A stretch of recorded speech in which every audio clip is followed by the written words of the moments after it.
బలపరుస్తూ ముందుకు తీసుకొని వెళ్ళమని ప్రాధేయపరుచున్నాను తండ్రి.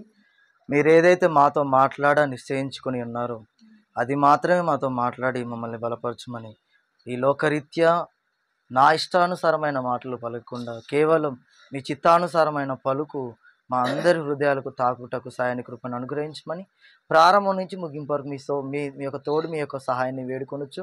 పరిశుద్ధాత్మ దేవుని నడిపింపును ప్రాధేయపరిచి ప్రార్థన క్రీస్తు పేరు అడిగి బ్రతిమలాడి వినంత వేడుకొనుచున్నాను నా తండ్రి, ఆమేన్. ఈ యొక్క విలువైన సమయాన్ని ఇచ్చినటువంటి పరలోకమందున్న దేవుడికి నా హృదయపూర్వకంగా ఎంతగానో కృతజ్ఞతాస్తుతులు చెల్లించుచున్నాను. అదే రీతిగా చేరి వచ్చిన దేవుని పిల్లైన ప్రతి ఒక్కరికి నా యొక్క హృదయపూర్వకంగా అందరికీ శుభావందనం తెలుసుకుని అందరికీ వందనాలండి. ఈరోజు మనం ఆలోచిస్తున్నటువంటి విషయం చాలా అవసరమైన విషయం.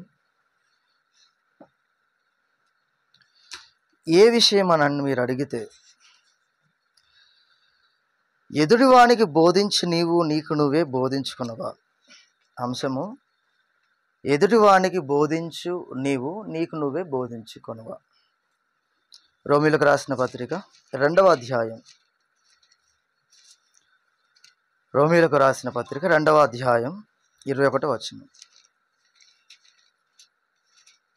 రోమీయులకు రాసిన పత్రిక 2వ, ఎదుటివానికి బోధించు నీకు నువ్వే బోధించుకొనవా. మరొక క్వశ్చన్, ఇక్కడ క్వశ్చన్ వేసి కింద ఇంకొక క్వశ్చన్ వేసాడు. ఏమనంటే, దొంగిల వద్దని ప్రకటించు నీవు దొంగిలెదవా. చాలండి. మనకు దాదాపు బోధ విషయంకి వస్తే చాలా డిఫరెంట్ అర్థాలు ఉంటాయి. సుబోధ, ఉపదేశము, బోధ, వక్త, ఉపదేశకులు, ప్రసంగికుడు, ప్రసంగికురాలు,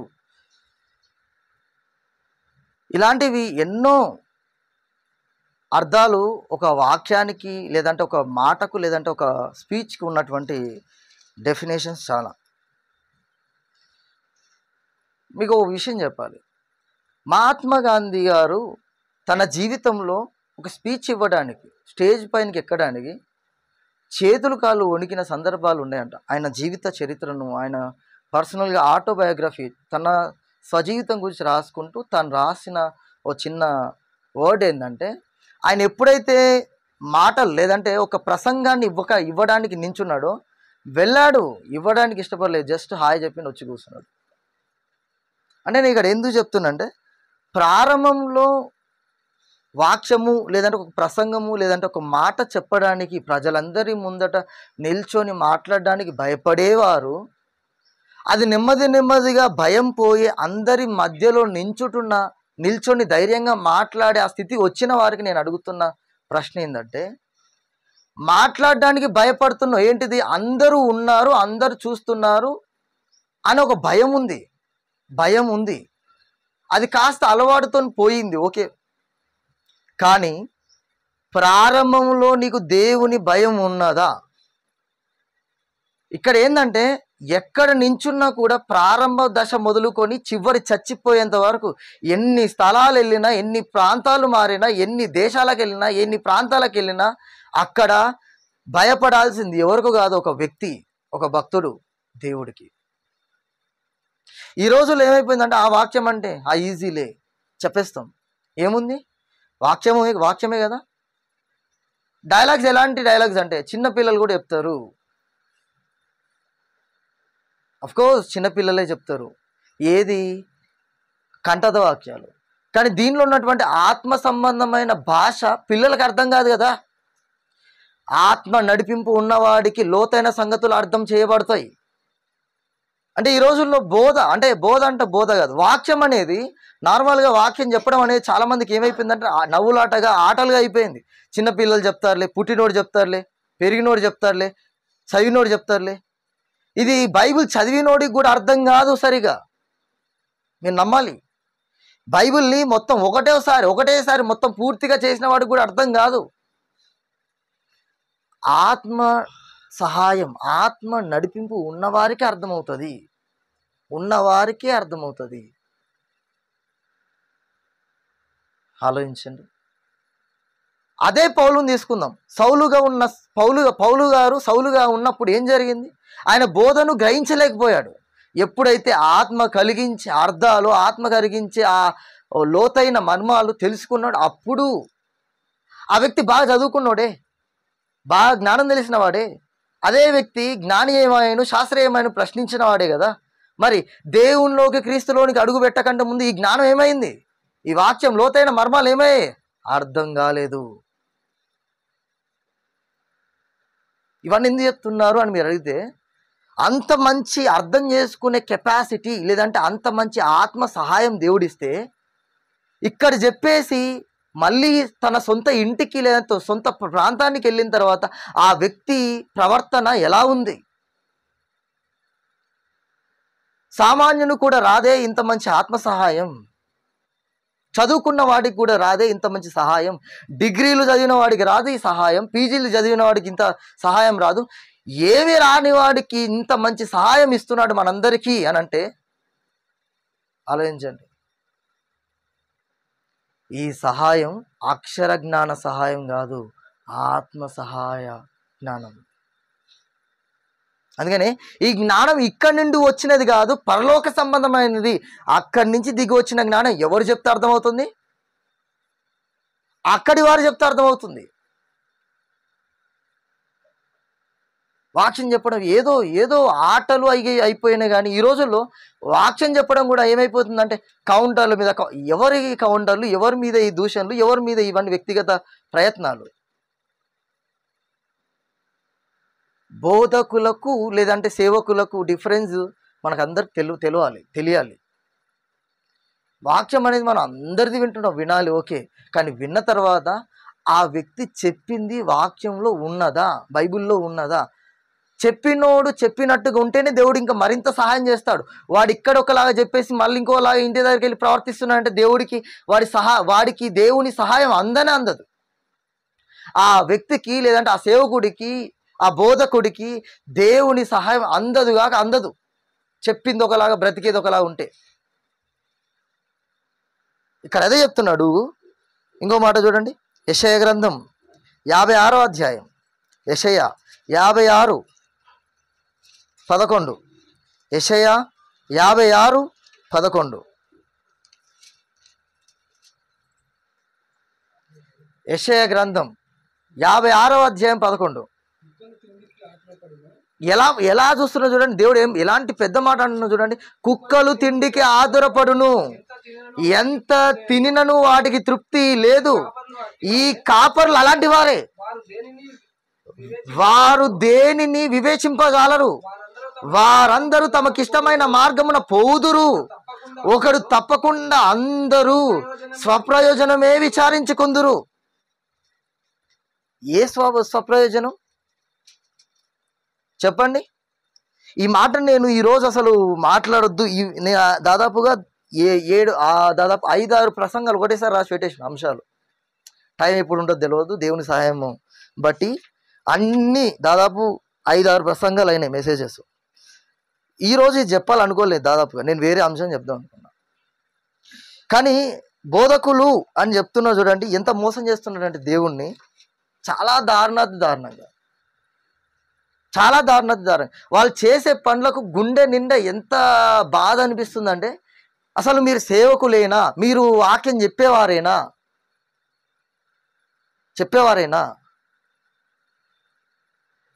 100 మెసేజ్లు వింటారు, 100 సార్లు బైబిల్ చదువుతారు, ఇన్నిసార్లు ఒకటే రెఫరెన్స్ను మరీ చదువుతున్నా కూడా వారి గుండెలకు ఒకసారి కూడా దాకలేదా? నేను ఎందుకు ఈ మాట పదే సేవకులు ఇక్కడ కూర్చుంది విశ్వాసం కదా, సేవకుల గురించి ఎందుకని మీరు అనొచ్చు.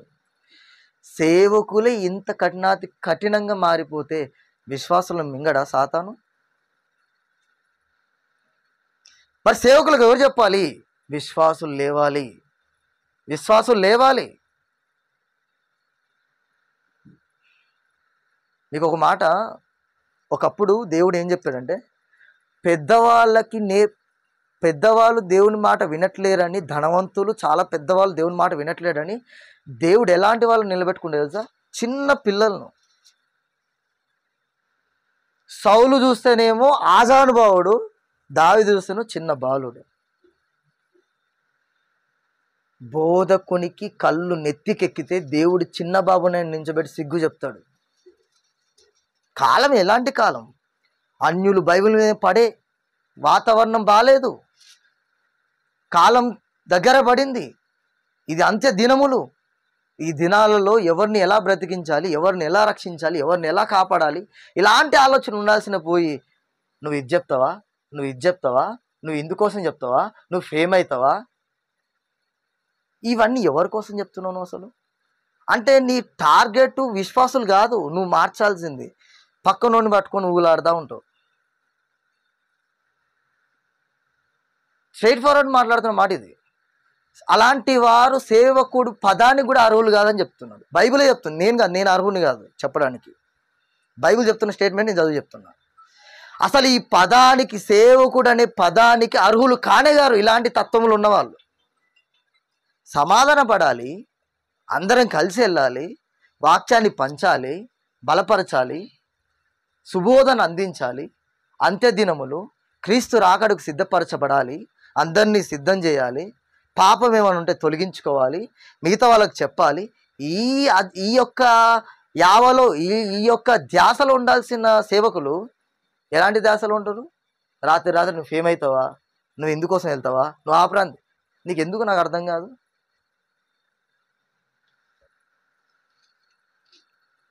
యెషయా గ్రంథంలో ఏం చెప్తున్నాడు? 56వ అధ్యాయం 11వ వచనం ఏం చెప్తున్నట్టే, కుక్కతో పోలుస్తున్నాడు. అసలు ఈ కాపరులను ఎలా నార్మల్గా దేవుడు ఏదో వదిలేస్తున్నాడు కాదు, ఉతికి ఆరేస్తున్నాడు ఇక్కడ. మరి ఇన్నిసార్లు వాక్యం చదువుతున్న సేవకులకు మరి ఏం అర్థమవుతుందో నాకు అర్థం కావట్లేదు. కానీ కుక్కలు తిండికి ఆధారపడును, ఎంత తినినను వాటికి తృప్తి లేదు. సరే, కుక్కలది వదిలిపెట్టు, నువ్వు మనిషివే కదా. ఒకసారి నీ సంఘంలో ఉన్నవాడిని కౌంటర్ వేస్తేవి, ఒకసారి వాని పానం తింటివి, ఒకసారి వాడిని బదనం చేస్తేవి, వీడిని బదనం చేస్తేవి. ఇంకా నీ మనసుకు సంతృప్తి లేదా? లేదు, రాదు. సేవకులకే ఇలా అంటున్నాడంటే మరి విశ్వాసుల సంగతి ఏంటి?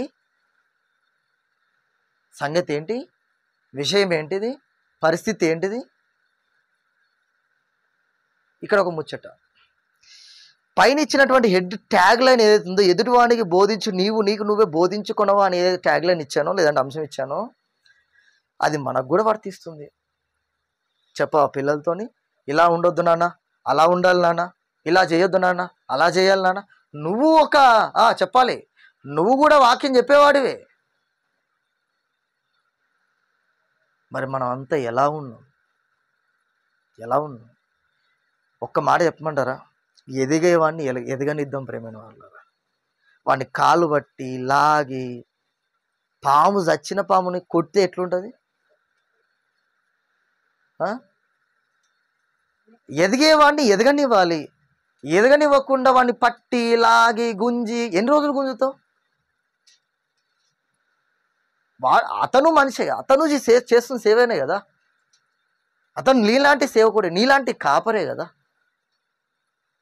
నీ సహోదరుడే కదా. అలాంటి వ్యక్తికి నువ్వు ఎలాంటి ఆలోచనతో వెళ్తున్నావు? చూద్దాం. లూకాసు వార్త 11వ అధ్యాయం 46వ వచనం. లూకాసు వార్త 11వ అధ్యాయం 46వ వచనం.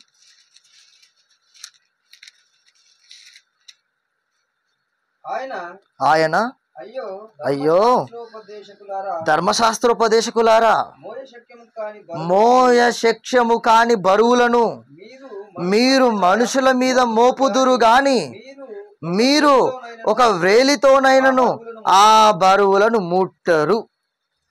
నేను ఇక్కడ అర్థమయ్యే సెన్స్లో చెప్తాను మీకు.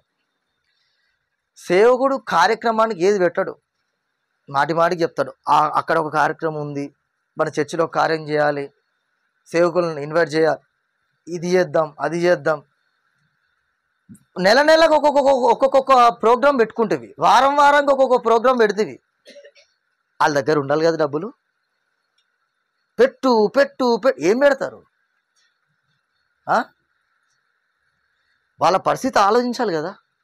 పరిస్థితి ఆలోచించకుండా, వాళ్ళని అర్థం చేసుకోకుండా, మీరు నన్ను బాగా చూసుకోవట్లేరు, మీరు విశ్వాసులేనా, నా పిల్లలేనా?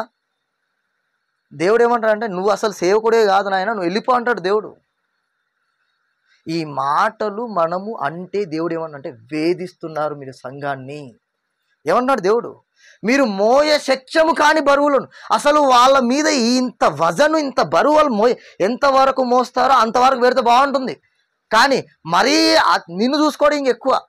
ఓ ముచ్చట్లు చెప్పాలంటే ఇంకా అంతకు మించి బరువైన భారం అంతా వాళ్ళ మీద పెడితే, మోయ శక్యము కాని బరువులను పెడుతున్నావే. నీ దగ్గరికి వస్తేనేమో నేను లేనోని కదా, నా దగ్గర ఎట్లా వస్తాయి? సంఘమే పోషించాలి కదా, సంఘమే చూడాలి కదా, విశ్వాసులే నాకు అన్ని కదా. నీ దగ్గరకు వస్తేనేమో మాట ఒక్కలాగా మారుస్తావు, వాడి దగ్గరికి వెళ్ళగానే వజన్ మీద వజన్ పెడుతుంటుంది. ఇది కేవలం కార్యక్రమం విషయం మాత్రం కాదు ప్రియమైన వాళ్ళారా.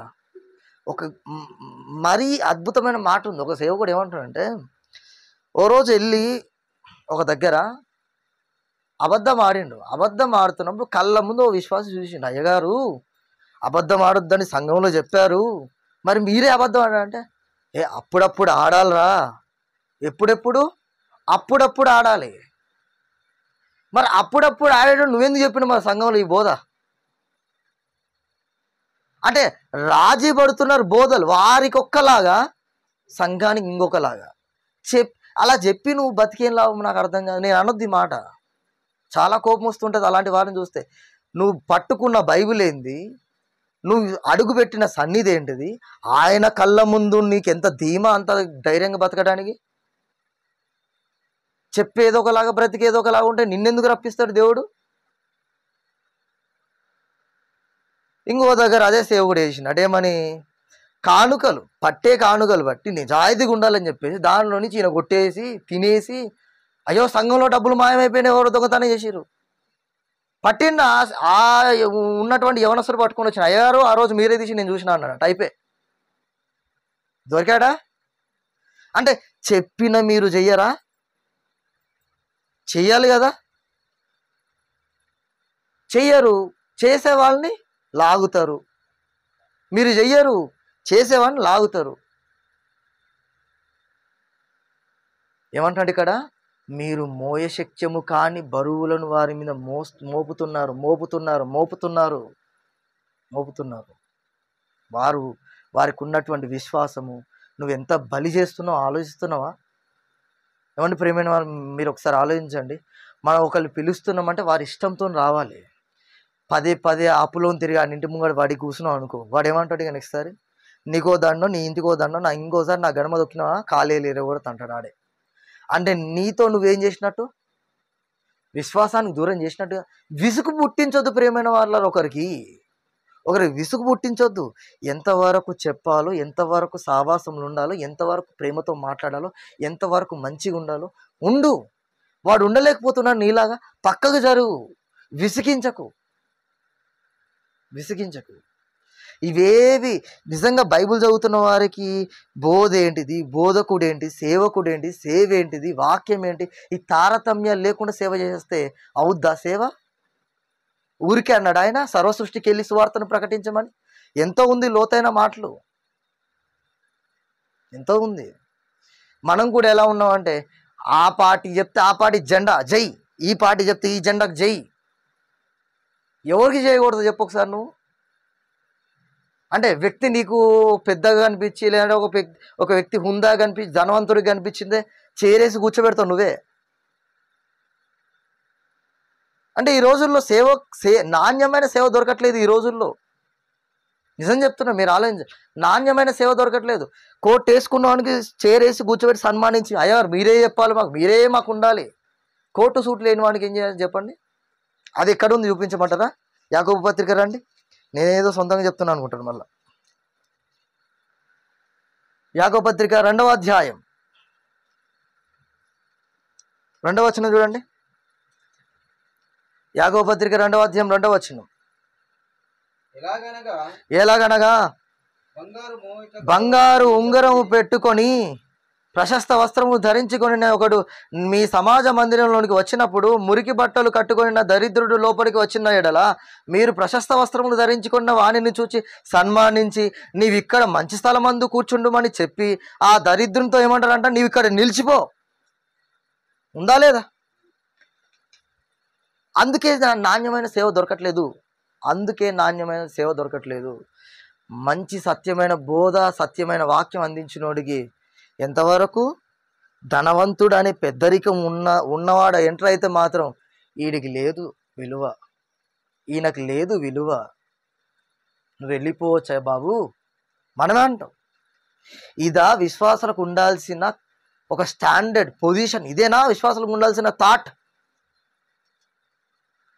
ఆడు కోడ్ అనొద్దు. ఆ వ్యక్తి కోట్ వేసుకున్నవాడైనా, సూట్ వేసుకున్నవాడైనా, నార్మల్ బట్టలు వేసుకున్నవాడైనా సరే, ఎంత బీదైనా, గరీబ్ అయినా, ఉన్నోడైనా లేనోడైనా సరే, సత్యవాక్యం ఉండి సత్యమైన మంచి బతుకుంటే చాలు. మనం సన్మానించి వాక్యం వినాలి. మన దగ్గర అలాంటివి లేవు ఈ రోజుల్లో. చూడండి, పెద్ద పెద్ద సంఘాలు వెలిసిపోతున్నాయంటే ఎవరి వల్ల? కోటు సూట్ వేసుకొని వస్తారు మా అయ్యగారు అని చెప్పేసి బయట ఫ్లెక్సీలు కట్టుకొని ముద్దాడతారు. చెప్పొద్ది మాట. అదే సింపుల్గా ఉండేవాడు వాక్యం, సత్యమైన వాక్యం చెప్తే ఏమంటారు చెప్ప? భలే చెప్పారు, బాగా చెప్పారు, ఓకే మీకు దండం, నాకు దండం. ఇంటికే ఆ నార్మల్ సింపుల్గా ఉండే వ్యక్తి ఎందుకు ఇంతగానం ఉన్నాడు? సత్యమైన వాక్యం ఏం మాట్లాడుతుంది? ఎందుకు ఈయన నిజంగా కోట్లు వెనకేసుకోవట్లేడు? ఎందుకు ఇలానే ఉంటున్నాడు? ఎందుకు ఇలానే వాక్యం చెప్తున్నాడు? ఏంటి ఈ వాక్యాన్ని మిగిలిన వారికి పంచాలి, ఇంకా సంఘం అనేది అభివృద్ధిలోకి రావాలి, నేను ఇంకా డెవలప్ కావాలి. ఇది విశ్వాసాలకు ఉండాల్సిన థాట్స్, ఆలోచనలు. కానీ ఎప్పుడు నిజం చెప్తుండే, ఎప్పుడు పెరుగుతాయి చెప్పండి? సంఖ్య అయినా ఎప్పుడైనా వినడానికి వచ్చేటప్పుడు ఎప్పుడు వస్తారు చెప్పండి? కారు వచ్చి ఆగి కోటు సూట్ వేసుకొని వస్తే ఈయనెవరో కొత్త వ్యక్తి, కమాన్ అందరు రండి కూర్చోండి అంటే. వాక్యానికి విలువ లేని రోజులు ఇవి ప్రియమైన వాళ్ళారా. వాక్యానికి విలువ లేని రోజులు, డేస్ ఇవి. ఆ రోజులే నడుస్తున్నాయి. లూకా సువార్త, క్షమించండి, కొరింథీయులకు రాసిన మొదటి పత్రిక 9వ అధ్యాయం 27వ వచనం. కొరింథీయులకు రాసిన మొదటి పత్రిక 9వ అధ్యాయం 27వ వచనం. గాలిని కొట్టినట్టు నేను పోట్లాడల లేదు గాని, ఒకవేళ ఇతరులకు ప్రకటించిన తరువాత నేనే భ్రష్టుడనైపోదునేమో అని నా శరీరమును నలగొట్టుకొని దానిని లోబరుచుకొనుచున్నాను. ఎంత స్టాండర్డ్ చూడండి, ఎంత గొప్ప మాట. ఈ మాట పలుకుచున్నది పౌలేనా? అవును, సాక్షాత్తు 14 పత్రికలు రాసిన పౌలు గారు పలుకుచున్న మాటలు ఇవి. ఏమంటున్నాడు? నేను ప్రకటించిన తర్వాత నేనే భ్రష్టుడనైపోతానేమో అని తన్ను తాను నల్లగొట్టుకొని లోబరుచుకునే ప్రయత్నం చేస్తున్నాడు. ప్రియమైన వాళ్ళారా, నేను మీకు ఒక ప్రశ్న ఇస్తున్నాను. మీరే సంఘానికి వస్తున్నారు, మీరే కొద్దిమంది పిలుస్తున్నారు, మీరే దేవుడు అని తెలుపుతున్నారు సమాజానికి. మరి మీకు ఎప్పుడైనా భయం వేసిందా? ఒకవేళ నేను పిలిచిన నేనే ఒకరోజు భ్రష్టుని అయిపోయి ఒకవేళ దేవునికి దూరం అయిపోతే నా పరిస్థితి ఏంటిది? నాలో గర్వం వచ్చిందా? నాలో అహంకారం వచ్చిందా? నాలో ఏదైనా పాప ఆలోచనలు స్టార్ట్ అవుతున్నాయా, ప్రారంభం అవుతున్నాయా? నాలో ఏదైనా చెడ్డ ఆలోచనలు ఏమైనా ప్రారంభం అవుతున్నాయా? నాలో చిన్న ప్రవర్తన ఏదైనా చేంజ్ అయిందా అనే భయాలు మనలో ప్రారంభం అవుతున్నాయా, మొదలవుతున్నాయా? ఉండవు.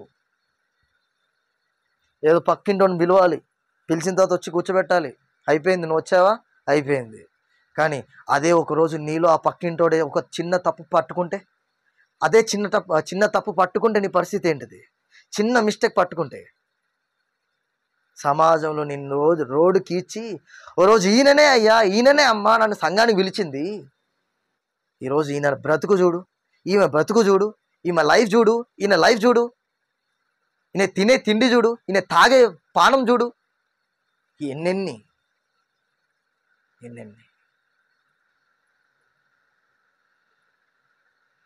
ఒక చిన్న ఎగ్జాంపుల్, నేను ఎవరిని ఉద్దేశించినట్లు ఒక దగ్గర జరిగిన సంఘటన. ఒక ఆయన నోట్లో తినకూడని పదార్థాలు నోట్లో తిని నమిలి సంఘానికి వచ్చి కూర్చునేటోడు ఉంటాడు ఒక వ్యక్తి.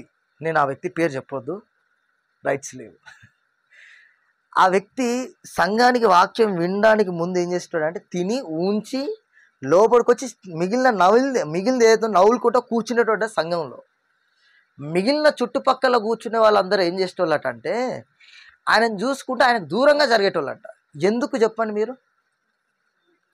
సంఘంలో అసలు ఇదేంటి, సంఘస్థుడేనా ఈయన అసలు అని దూరం కూర్చున్నారు. ఈయనకు అర్థం కాలేదు. అట్లా కొన్ని నెలలు అయిన తర్వాత ఈయన స్ట్రైట్ ఫార్వర్డ్ అడిగారట. స్టార్టింగ్ అంటే ఏదో అనుకున్నాం, అయ్యా బాబు ఇన్ని రోజులు సంవత్సరం గడుస్తుంది, సంవత్సరాలు దాటుతున్నాయి, ఇంకా తినే అలవాటు పోగొట్టుకో అంటే అని అంటున్నాడంట. ఇది ఒక్క సంవత్సరం అయిపోయింది, ఇంకో సంవత్సరం అన్నాడంట. వెయిట్ చేసారు బాగానే. ఇంకొక సంవత్సరం అంటున్నాడంట, ఎంత చేసినా కూడా ఈ అలవాటు నాలో పోవట్లేదు అంటున్నాడంట. అప్పుడు వాళ్ళు ఏమన్నారంటే, సంఘంలో నువ్వు ప్రారంభం నుంచి ఉన్నోడివి, ఇప్పుడు వస్తున్న వాళ్ళతో చెప్పించుకునే పరిస్థితి నీకు వచ్చింది. అర్థమవుతుందని అనుకుంటా మీకు. ఇప్పుడు వచ్చిన వాడితో నువ్వు చెప్పించుకునే పరిస్థితి వస్తుంది నీకు. ఇదియా నువ్వు క్రైస్తవుడిగా ఉండాల్సిన లక్షణం అని ఆయన అడిగారు. నేను ఆయన అడిగింది పక్కన పెడతాం, మనల్ని అడిగితే పరిస్థితి ఆయన పక్కన పెడదాం. అదే వ్యక్తులు మనల్ని అడిగితే మన పరిస్థితులు ఏంటి? అయ్యా నువ్వు బంగారమైన వాక్యాన్ని ప్రకటిస్తావయ్యా, నీ లైఫ్ ఏంటి అని మనల్ని అడిగితే ఏమని జవాబు ఇచ్చుకుందాం? నన్ను అడిగి మిమ్మల్ని అడిగి మీలో చిన్న లక్షణాలే, చిన్న లోపాలే, ఏదో గొడవ జరిగింది, వెంటనే నువ్వు గొడవ కాలు దువ్వి వెంటనే కోపంతో వెళ్ళినావు. కాలర్ పట్టుకున్నావు అనుకోండి, నువ్వు కాలర్ పట్టుకున్నావు అనుకోండి, వెంటనే వచ్చే క్వశ్చన్ ఏంటిది? సంఘానికి వెళ్తున్నావు, ప్రేమ అని చెప్తావు. నీ క్రీస్తు ఎలాంటి వాడు? ప్రేమమయుడు అని మంచి మాటలు చెప్తావు, నీలో ప్రేమ లేదే. నువ్వేం చర్చికి వెళ్తావు?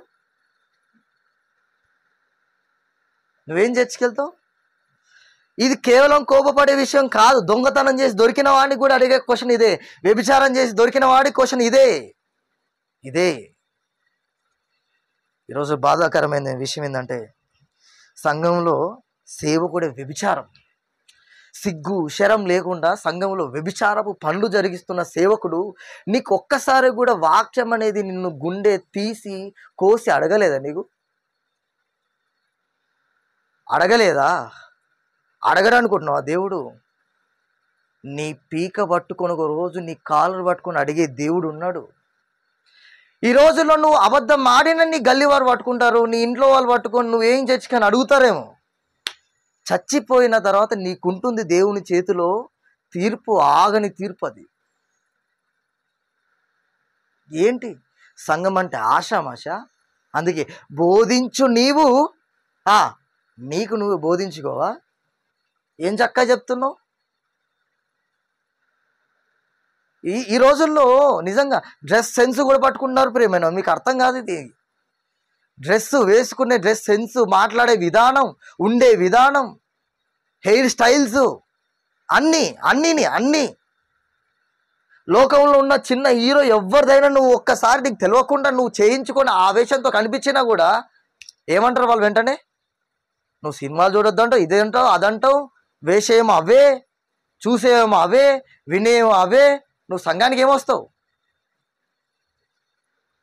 ఇది మరి మనలో ఉన్నాయి, ఇవన్నీ ఉన్నాయి. మనం బయటికి ఏడా చెప్తాం? ఉన్నాయి. మనం బయటికి చెప్పుకుంటే మన ఇజ్జత్ పోదు కదా. మనలో ఇవన్నీ ఉండొద్దు, చంపేసుకోవాలి. ఎందుకంటే ఒక్క మాట, నిజంగా దొంగను చూడండి, గంటలు కొట్టేసింది ఒక్క మాటలు చెప్పాలంటే. అంత మంచి అవకాశం మనది. కొద్ది రోజుల జీవితకాలంలో చక్కగా మన కోరికలన్నీ, ఆశలన్నీ చంపుకొని బతికితే, చచ్చిపోయిందో దొంగవాడికి ఎలాగైతే పరలోకం వచ్చిందో నీకు రాదా? అంత మంచి అవకాశం నువ్వెందుకు కోల్పోతున్నావు? చిన్న కోరికలు, చిన్న బలహీనతలే, అవి ఒక్కసారి చంపి అవి నేను ఎంత బలవంత పెడుతున్నా కూడా ఒక్కసారి వాటిని మూలక నెట్టి బతకొచ్చు కదా దేవుని కోసం. ఆలోచించు. బతికితే ఎంత బంగారు భవిష్యత్తు మనది, బంగారు భవిష్యత్తు. అంత మంచి స్వర్గాన్ని కోల్పోతాను. అదే అంటున్నారు. అందుకనే తీతుకు రాసిన పత్రిక 2వ అధ్యాయం 17వ వచనం ముగించేసుకున్నాం. తీతు గారు గారికి పౌలు గారు రాసిన పత్రిక 2వ అధ్యాయం 17వ వచనం. 2వ అధ్యాయం 17వ వచనం. 17 లేదా? క్షమించండి, 1వ వచనం చూడండి. మొదటి వచనం. 2వ అధ్యాయం 1వ వచనం. నీవు హితబోధకు అనుకూలమైన సంగతులను బోధించుము, ఎలగనగా వృద్ధులు, మితానుభవం గలవారును, మాన్యులను, స్వస్థబుద్ధి గలవారును, విశ్వాస ప్రేమ సహనముల యందు లోపము లేనివారునై ఉండవలననియు, అలాగుననే వృద్ధ స్త్రీలు. ఇవో ఇక్కడ మన అందరి గురించి రాయబడ్డాయి. యవనస్తులను ఉంది, నడిప్రాయం అని ఉంది, అందరిది ఉంది. పెళ్ళైన వాళ్ళు ఉంది, పెళ్లి కాని వాళ్ళు ఉంది. చూద్దాం. అలాగుననే వృద్ధ స్త్రీలు, కొండెగత్తెలును, మిగుల మద్యపానాసక్తులనై ఉండక ప్రవర్తన యందు భయభక్తులు గలవారై ఉండవలనని దేవుని వాక్యము దూషింపబడకున్నట్లు యవన స్త్రీలు తమ భర్తలకు లోబడి ఉండి తమ భర్తలను శిశువులను ప్రేమించు వారును, స్వస్థబుద్ధి గలవారును, పవిత్రులను, ఇంట ఉండి పని చేసుకొని వారును, మంచివారునై ఉండవలనని బుద్ధి చెప్పుచ్చు, మంచి ఉపదేశము చేయువారునై ఉండవలనని బోధించుము. అటువలనే స్వస్థబుద్ధి గలవారై ఉండవలనని యవ్వన పురుషులను హెచ్చరించుము. పరపక్షమందుండు వాడు మనలను గూర్చి చెడు మాట ఏదియు చెప్పనేరక సిగ్గుపడినట్లు అట్టి అన్నిటి యందు నిన్ను నీవే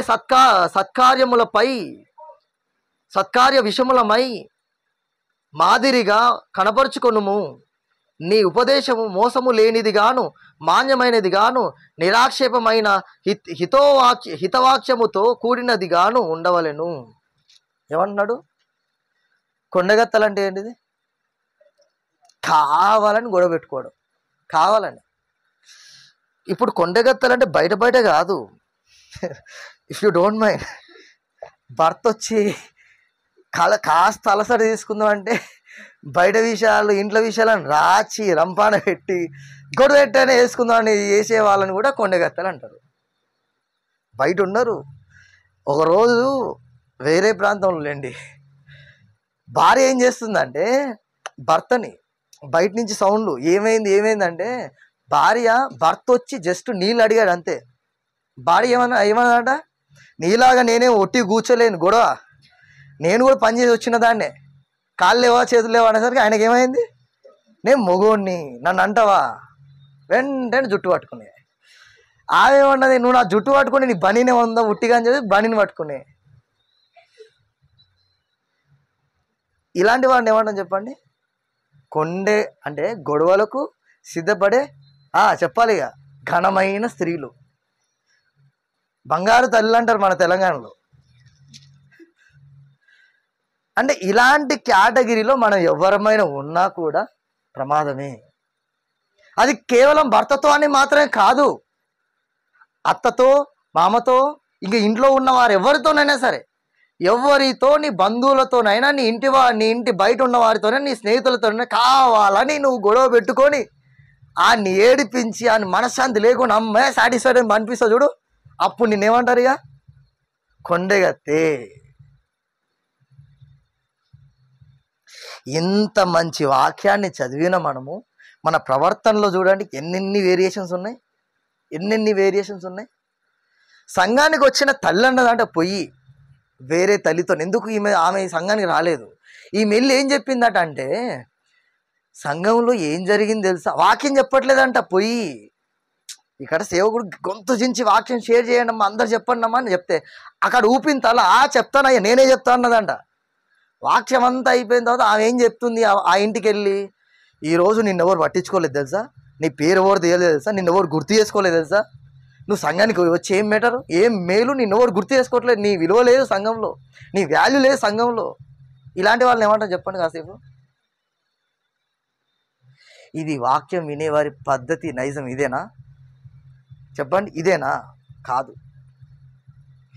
ఇంకొక ఉందంట, ఏంటంటే పంచుతున్నప్పుడు యేసుక్రీస్తు వారిని, ఇప్పుడు లేని వారికి ఏం చేయాలి, భోజనం లేని వారికి, నీళ్ళు లేని వారికి, వీళ్ళందరినీ ఎవరు చూసుకోవాలి?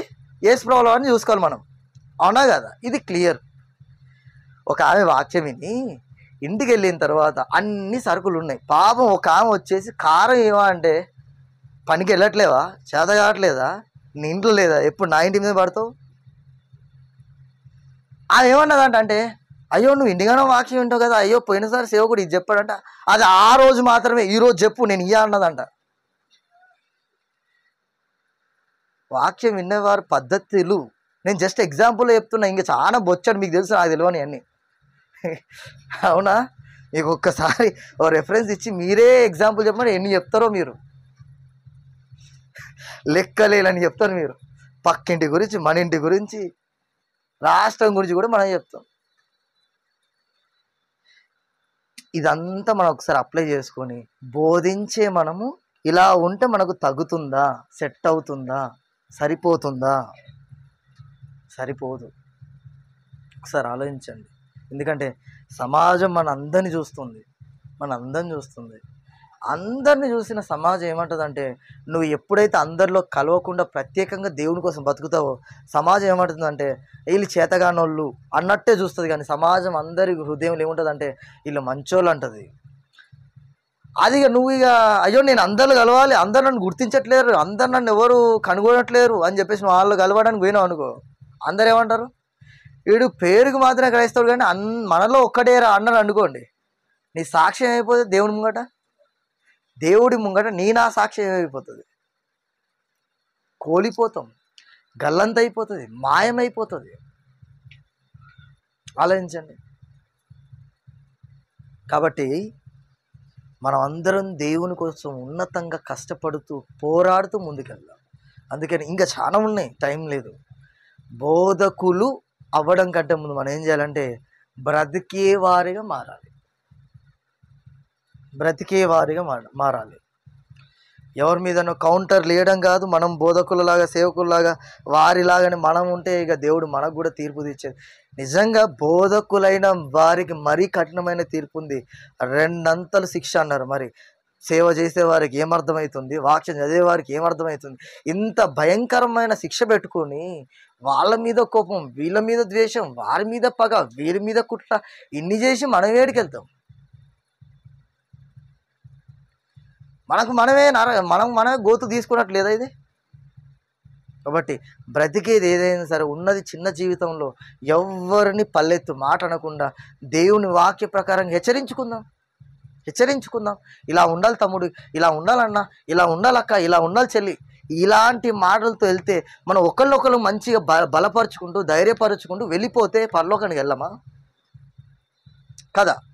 ఒక స్నేహితుడు మొత్తం లోయ ఉందంట, లోయ ఉంటే వెళ్ళినోడు వెళ్తున్న ప్రతి ఒక్కరు ఏమన్నాడంటే, ఇదిగో నా దగ్గర ఇగో ఇంత డబ్బు ఉంది, మనం ఒక దగ్గరికి వెళ్ళాలి, నేను ఇంత వేస్తున్నా అని ఒక్కొక్కరు డబ్బులు వేసుకుంటే కానీ ఒక దగ్గరికి వెళ్ళలేదు వాళ్ళు. ఇదెంత వాస్తవమో మన దగ్గర కూడా కొంచెం విశ్వాసం ఉంటుంది. నీ దగ్గర ఉన్న విశ్వాసం పక్కన వాళ్ళకి పంచు, పక్కన వాళ్ళ దగ్గర ఉన్న విశ్వాసం ఇంకొకరు పంచు. అలా పంచడం వల్ల ప్రతి ఒక్కరు బలపడతారు. ప్రతి ఒక్కరు. నిజం చెప్తున్నాను, ఒకరోజు నరసింహన్న ఒక సాక్ష్యాన్ని ఆటోలో వెళ్తున్నప్పుడు షేర్ చేస్తున్నప్పుడు నేను ఇంతవరకు మర్చిపోలేదు. ఆ రోజు నేను అన్నతో చెప్పలేదు, కానీ ఈరోజు నేను నిజం చెప్తున్నా. ఏదో పోడాలని నాకు అంత పోవడం ఎవరిని నార్మల్గా నిజం చెప్తున్నా. ఏంటంటే అంత మంచి సాక్ష్యం, అంత మంచి మాట నన్ను ఎంత బలపరిచిందంటే చాలా బలపరిచింది. ఆ రోజు నేను వెళ్తున్నప్పుడు ఎడవలేదు, కానీ మనసులో మాత్రం చాలా బాధ అనిపించింది. ఇంత బలహీన పడుతున్న విశ్వాసంలో ఇన్ని ఆటుపోట్లు, ఇన్ని శ్రమలు వస్తున్నా కూడా ఇదే టైంలో ఇదే వ్యక్తి ద్వారా మనకి ఇన్ని వాక్యాలు వినిపించి దేవుడి మన విశ్వాసాన్ని బలపరుస్తున్నాడే. కాబట్టి మీ దగ్గరున్న ప్రతి సందర్భాన్ని ప్రతి ఒక్కరితో షేర్ చేసి, ప్రతి ఒక్కరితో పంచుకొని ఒకరినొకరు బలపరుచుకుందాం. కాబట్టి ప్రతి ఒక్కరం వాక్య ప్రకారంగా వాక్యానుసారంగా బ్రతకాలని హెచ్చరించుకోవచ్చు, చెప్పుకోవచ్చు. ఈ వాక్యాన్ని ముగించేస్తాం, ప్రార్థన చేసుకుందాం. ప్రార్థన. పరలోకమందున్న మా కన్న తండ్రి, మీ ఉన్నతమైన ఘనమైన పరిశుద్ధమైన నామానికి అనేకమైన వందనాలు తండ్రి. ఇదిగోనైనా ఇంతవరకు తండ్రి చక్కటి వాక్యాన్ని తండ్రి మాతో మాట్లాడి ఉన్నారు తండ్రి. ఇదిగోనైనా ఈ విలువైన వాక్కులు తండ్రి మా హృదయంలో తండ్రి నూరంతలుగా ఫలించడానికి సాయం కృపను అనుగ్రహించండి. విన్నటువంటి ప్రతి ఒక్కరి హృదయంలో ఈ వాక్యం తండ్రి, ఈ మాటలు తండ్రి నూరంతలుగా ఫలించడానికి సాయం కృపను దయను అనుగ్రహించమని వేడుచి ప్రార్థన తప్పులుంటే క్షమించమని సమస్త మహిమ ఘనత ప్రభావాలు మీకే ఆరోపిస్తూ చెల్లిస్తూ ఈ ప్రార్థన క్రీస్తు పేరు అడిగి బ్రతిమలాడి వినింత వేడుకొనిచున్నాను నా తండ్రి. ఆమేన్. అందరికీ వందనాలండి.